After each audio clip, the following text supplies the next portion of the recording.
can learn Facebook ads absolutely free. Tatanong dito ni Mads, sa FB ads po ba hindi namin maglabas ng pera para pag-aralan yung ads? And no. Punta lang kayo guys sa facebook.com/business/learn.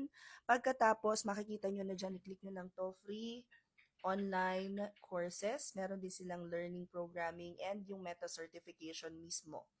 Tapos, pag-click nyo yan guys, bubuksan niya na to. So, napakarami na dyan na pwede ninyong pag-aralan, including optimizing the strategy, selling products online, advertising from your page, monetizing your contents and all. And kasama na dito guys ang Facebook, Instagram, at WhatsApp. There are so many ways for you guys to learn freelancing and running ads absolutely free. You just have to go to the website nung mismong gusto nyong pag-aralan. Now, the only reason why people would want to join yung class namin, which is yung media buying, ang tawag namin dito is PPC.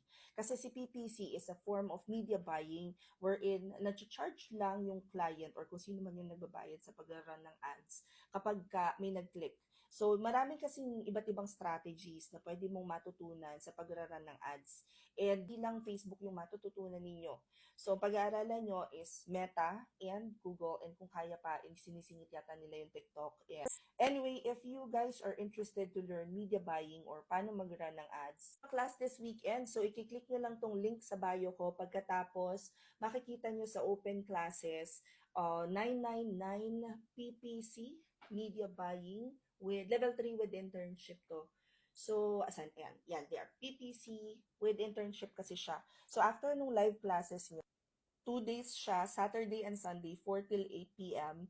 Pagkatapos nun, meron kayong 2 weeks na internship. So, i-apply nyo lahat ng natutunan nyo doon sa live classes. Pagkatapos nun, magkakaroon kayo ng application book, tuturuan kayo kung paano mag-apply. Pagkatapos, final activity, mock interview, and then yung certification. Now, this class is closing today, I believe. Feeling ko magko-close na siya today. So, kung interesado kayong mag-enroll, mag-join na kagad kayo. If wala guys dito sa TikTok, pwede kayong pumunta sa Instagram. Ito yung i-click nyo. Or kung di nag-work yung Instagram at TikTok, punta na lang kayo sa Facebook, hanapin nyo itong video na to. Pagkatapos makikita nyo sa mismong caption yung link. Ganon din naman sa YouTube, nasa description box lang. Again, magko-close na siya, so mag-join na kayo. 999 lang, tapos meron ng internship. I mean, anyway, comment any questions you guys have about working from home. Follow for more work from home chismis. Bye!